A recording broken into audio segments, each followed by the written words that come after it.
Hello everyone and welcome to Team Walliams Parents Evening presentation. As everyone knows by now, we are Team Walliams this year, years 4 and 5. I'm Mr. Teasdale and our teaching assistant is Mrs. Corrigan. This year's presentation is going to be slightly different from normal.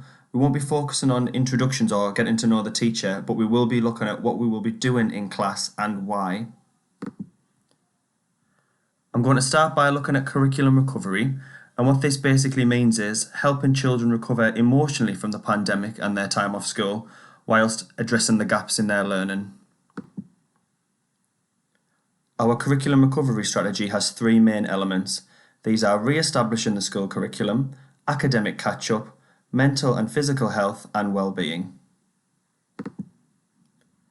Before I go into more detail about these three main elements, I thought I'd just mention the main intended outcomes of our curriculum recovery strategy, basically why we are doing this. Through the curriculum recovery strategy, we plan that there will be a return to the full school curriculum by September 2021. All children will have caught up to their projected achievement levels prior to the lockdown by July 2021. And finally, that all children will have positive mental and physical health as well as well-being through targeted support. So talking about the first of those three main elements, I'm going to start by discussing re-establishing the school curriculum. Along with mental and physical well-being, the top priorities of the curriculum in Team Walliams are reading, writing and maths. You can see these priorities of our curriculum through our weekly timetable.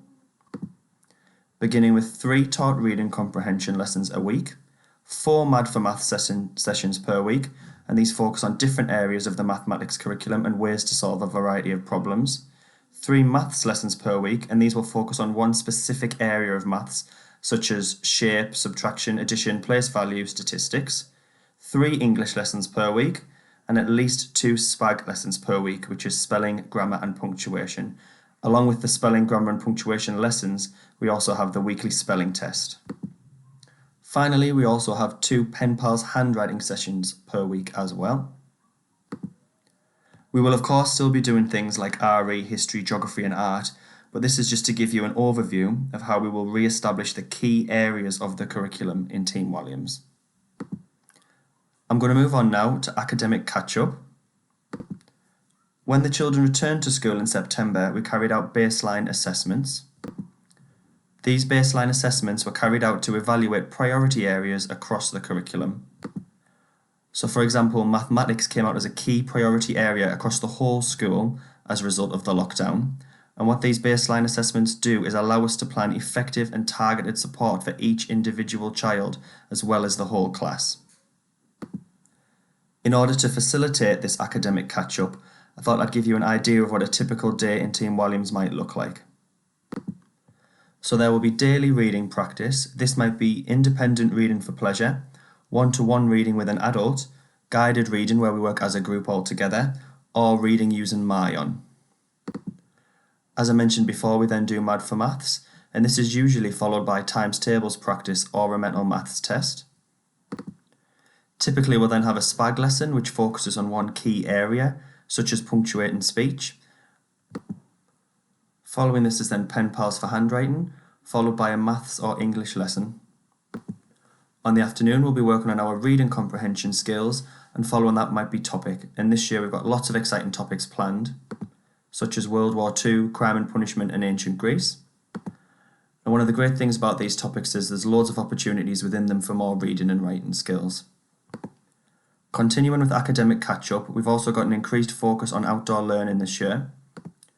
Some of the mental health benefits for outdoor learning include increased general well-being, an increased capacity for listening and attention, and just a general sense of peace, calm or relaxation. And just a brief note on how you can help with academic catch-up at home. Starting with Mayon for reading, thanks to everyone who has been engaging with it at home so far. It's targeted to each child's individual level and it links to our accelerated reader in school, and the children really enjoy using it and it's been great to see how well they've all been doing at home so far. Thanks also to everyone who's been using Education City. We'll continue to use this for homework and to support the teaching that's going on in school. Weekly spelling practice and tests will continue, We will focus on any gaps from the time the children have missed, as well as new words. Finally, just a quick note about Class Dojo. It's really important that we stay in touch through Dojo, and if you'd like to send any photos across of the kids doing the homework or the spelling practice, that would be absolutely great as well. Moving on to mental and physical health and well-being, our top priorities are to be responsive to the needs of individual children, to be prepared to support children through periods of uncertainty, anxiety and stress.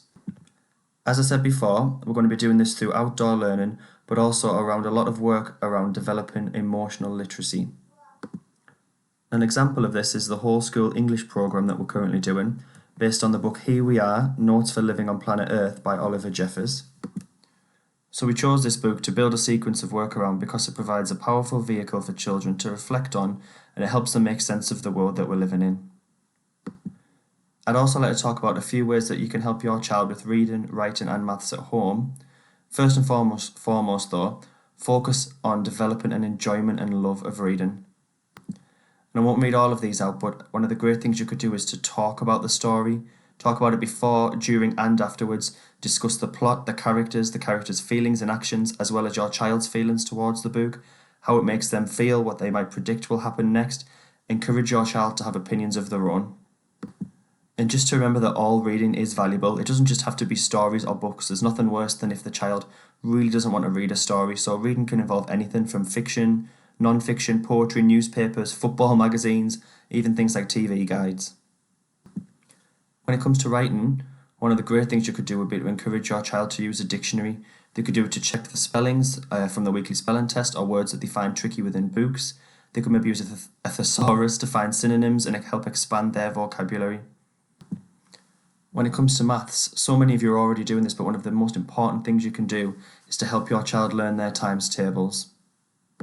Following this, another really important skill is telling the time, and that's using both digital and analog, as well as the 12 and 24-hour clocks. And that's that. I hope you found that useful. Thanks very much for listening. If you have any questions at all, or you need any extra help or support, I'm more than happy to help. If you'd just like to get in touch with me via Class Dojo, and I'll get back to you. Thanks very much.